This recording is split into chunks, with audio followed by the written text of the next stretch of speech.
जय हिंद दोस्तों, आपको अपने YouTube चैनल जीके एक्सपीरियंस में बहुत बहुत स्वागत है। आज की इस वीडियो में हम बायोलॉजी यानी जीव विज्ञान से रिलेटेड कुछ इम्पॉर्टेंट क्वेश्चन आंसर करने वाले हैं, जो कि आपके सभी प्रतियोगी परीक्षाओं के लिए बहुत ही इम्पॉर्टेंट होने वाले हैं। तो चलिए वीडियो को शुरू करते हैं। आज का आपका पहला क्वेश्चन है, जीवाणु की खोज सर्वप्रथम किसने की? जीवाणु की खोज सर्वप्रथम किसने की? आपका इसका सही आंसर हो जाएगा ऑप्शन सी, लीवेनहॉक। आपका दूसरा प्रश्न है, निम्न में से सबसे छोटा जीव कौन सा है? निम्न में से सबसे छोटा जीव कौन सा है? इसका सही आंसर हो जाएगा ऑप्शन ए, माइकोप्लाज्मा। आपका तीसरा क्वेश्चन है, निम्नलिखित में से किसके द्वारा दूध खट्टा होता है? इसका राइट आंसर हो जाएगा option B, bacteria. Option B, bacteria. चलिए अगले प्रश्न की तरफ चलते हैं। आपका चौथा प्रश्न है, हाइड्रोफोबिया रोग उत्पन्न होता है। हाइड्रोफोबिया रोग उत्पन्न होता है किस चीज़ से उत्पन्न होता है? तो इसका राइट आंसर हो जाएगा ए, विषाणु। ये विषाणु से उत्पन्न होता है। चलिए अगले प्रश्न की ओर चलते हैं। आपका पांचवा प्रश्न है, आलू किस कुल से संबंधित इकाई है? आलू किस कुल से संबंधित इकाई है? इसका राइट आंसर हो जाएगा option C, Solanaceae. Option C, Solanaceae. चलिए अब अगले प्रश्न की ओर चलते हैं। आपका छठा प्रश्न है, सर्वप्रथम विषाणु की खोज किसने की? सर्वप्रथम विषाणु की खोज किसने की? इसका सही आंसर हो जाएगा option A, Ivanovsky. Option A, Ivanovsky. चलते हैं अगले प्रश्न की ओर। आपका सातवां प्रश्न है, आम का वानस्पतिक नाम क्या है? आम का वानस्पतिक नाम क्या है? इसका सही आंसर हो जाएगा ऑप्शन बी, मेंजीफेरा इंडिका। चलते हैं अगले प्रश्न की ओर। आपका अगला प्रश्न है 8, पेसमेकर का संबंध किससे है? पेसमेकर का संबंध किससे है?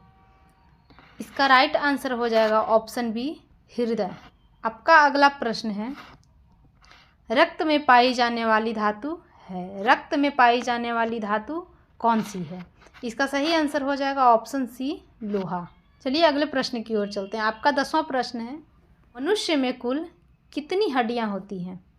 तो इसका राइट आंसर हो जाएगा ऑप्शन बी, 206। 11, टिबिया नामक हड्डी किसमें पाई जाती है? तो टिबिया नामक हड्डी जो है दोस्तों, वो टांग में पाई जाती है। इसका राइट आंसर हो जाएगा ऑप्शन बी, टांग।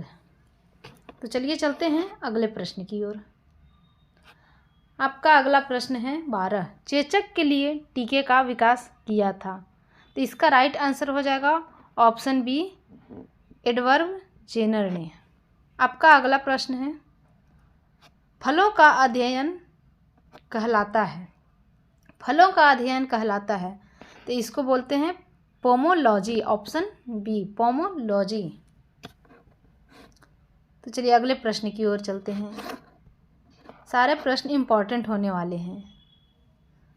अगला प्रश्न है, दालें किसका एक अच्छा स्रोत है? दालें, दाल मतलब जो दाल हम लोग खाते हैं वो दाल। तो दालें किसका एक अच्छा स्रोत होता है? तो इसका राइट आंसर हो जाएगा option A, protein. Option A, protein. चलिए अगले प्रश्न की ओर चलते हैं। दूध के दही के रूप में जमने का कारण है। इसका राइट आंसर हो जाएगा ऑप्शन ए, लैक्टोबैसिलस। आपका अगला प्रश्न है, आलू किस कुल से संबंधित इकाई है?